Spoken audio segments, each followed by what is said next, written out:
Assalamualaikum murid-murid. Selamat datang ke kelas Cikgu Lina. Okey, untuk pelajaran pada hari ini kita akan masuk ke tajuk isi tersurat dan isi tersirat. Tahu tak apa tu? Okey, kita akan tengok satu-satu. Isi tersurat membawa maksud sesuatu perkara yang disampaikan secara jelas dan mudah untuk difahami. Yang kedua, isi tersurat diambil dari isi petikan. Maksudnya, bila dia bagi kita satu petikan, isi tersurat ni mesti ada dalam tu. Yang ketiga, huraian dan contoh tidak perlu dimasukkan. Hanya kita masukkan isi penting sahaja. Kalau ada contoh, tidak perlu masukkan.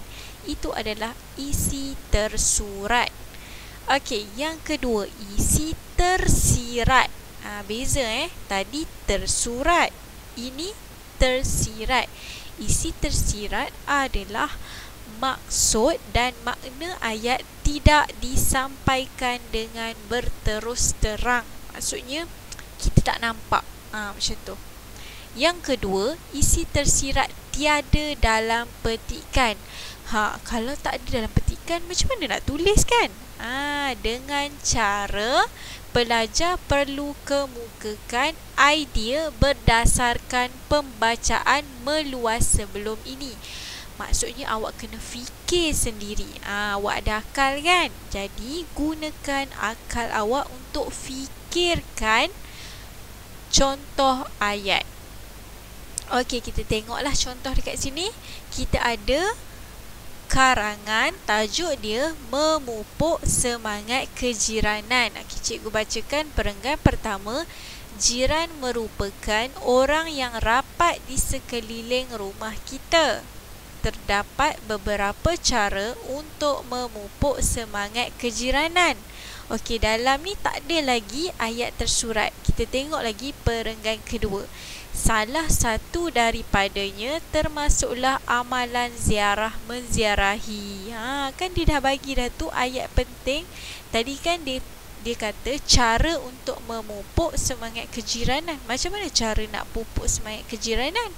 Dengan amalan ziarah menziarahi. Maksudnya kita pergi ziarah jiran-jiran kita, kita pergi rumah dia, tanya khabar. Itu adalah contoh ayat tersurat. Maksudnya kita boleh nampak dalam petikan. Sekarang awak nampak kan? Dalam petikan yang cikgu dah gariskan ni, amalan ziarah menziarahi.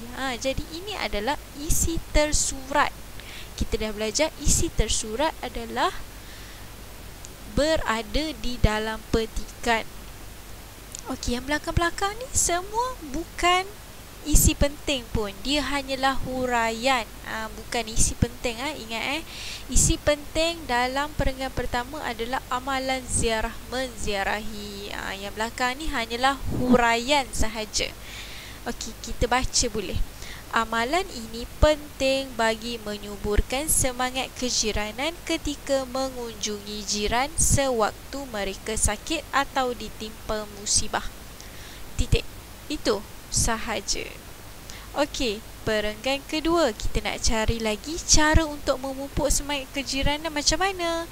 Okey, kita baca. Selain itu, amalan bergotong royong juga dapat memupuk semangat kejiranan. Jadi dah jumpa tak ayat penting? Isi yang tersurat dalam perenggan ni dah jumpa. Yang mana satu ni? Amalan bergotong royong. Ini adalah isi tersurat, iaitu cara untuk memupuk semangat kejiranan adalah dengan amalan bergotong royong. Ini adalah isi tersurat yang kedua. Belakang ni semua hanyalah huraian sahaja. Okey, jadi isi tersirat pula mana kan? Okey, cikgu dah bagi tahu tadi, isi tersirat kita perlu fikir sendiri. Tadi perenggan pertama, amalan ziarah menziarahi, isi tersurat. Isi tersirat dia apa? Cuba kita fikir. Kalau kita ziarah orang, apa kesan dia? Kesan dia dapat menunjukkan keprihatinan kita. Keprihatinan ni membawa maksud perhatian. Maksudnya kita tunjuk perhatian kita terhadap jiran kita. Macam tu. Isi tersirat ni selalunya berkaitan dengan kesan. Macam ni. Bila kita ziarah, kesan dia apa? Menunjukkan keprihatinan kita. Okey, perenggan kedua kita jumpa isi tersurat dia adalah amalan bergotong royong. Jadi apa kesan kalau kita buat aktiviti gotong royong? Kita dapat meringankan beban. Macam mana kita boleh ringankan beban? Bila orang ni buat kerja ni sikit, orang ni buat kerja ni sikit, sekejap saja dah siap kan? Jadi boleh meringankan beban. Jadi ayat meringankan beban ni ada tak dalam petikan tadi? Tak ada. Sebab apa? Sebab kita fikir sendiri. Tersirat ni cikgu bagi tahu kita kena fikir sendiri apa kesan dia. Okey, untuk melatih kefahaman awak, sila buka buku aktiviti muka surat 42. Okey, pada muka surat 42 dia bagi 4 petikan. Jadi awak perlu cari isi tersurat. Okey, dia dah bagi yang pertama. Yahya dan kawan-kawannya akan menyertai pertandingan badminton. Mereka mendapat tunjuk ajar daripada bapa mereka. Okey, dalam petikan ni yang mana adalah isi penting ataupun yang mana merupakan tujuan petikan tu ditulis? Dia nak bagi tahu apa? Petikan ni sebenarnya nak bagi tahu awak apa? Isi tersurat dia nak bagi tahu mereka akan menyertai pertandingan badminton. Tu adalah isi yang paling penting. Dia nak bagi tahu kita mengenai mereka menyertai pertandingan badminton.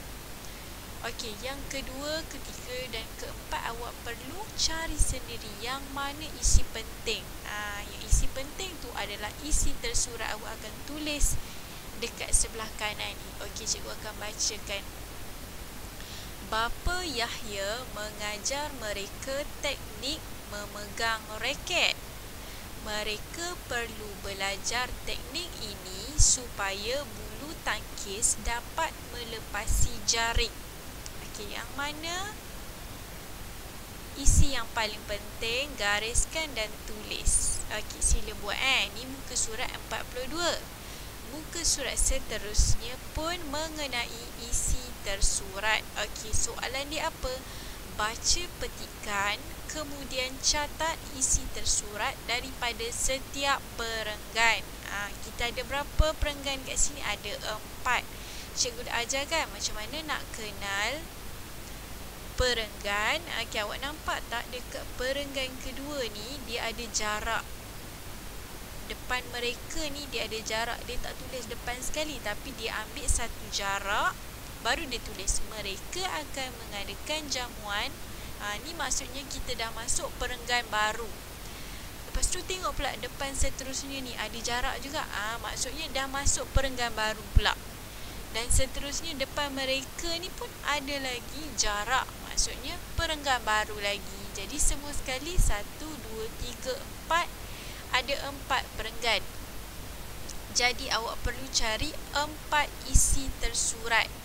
Cari 1 dalam perenggan pertama, 1 dalam perenggan kedua, 1 dalam perenggan ketiga dan 1 dalam perenggan keempat. Awak tengoklah dalam perenggan pertama yang mana satu merupakan isi penting, yang mana satu yang nak bagi tahu apa tujuan perenggan tu ditulis. Okey, cuba cikgu akan bacakan.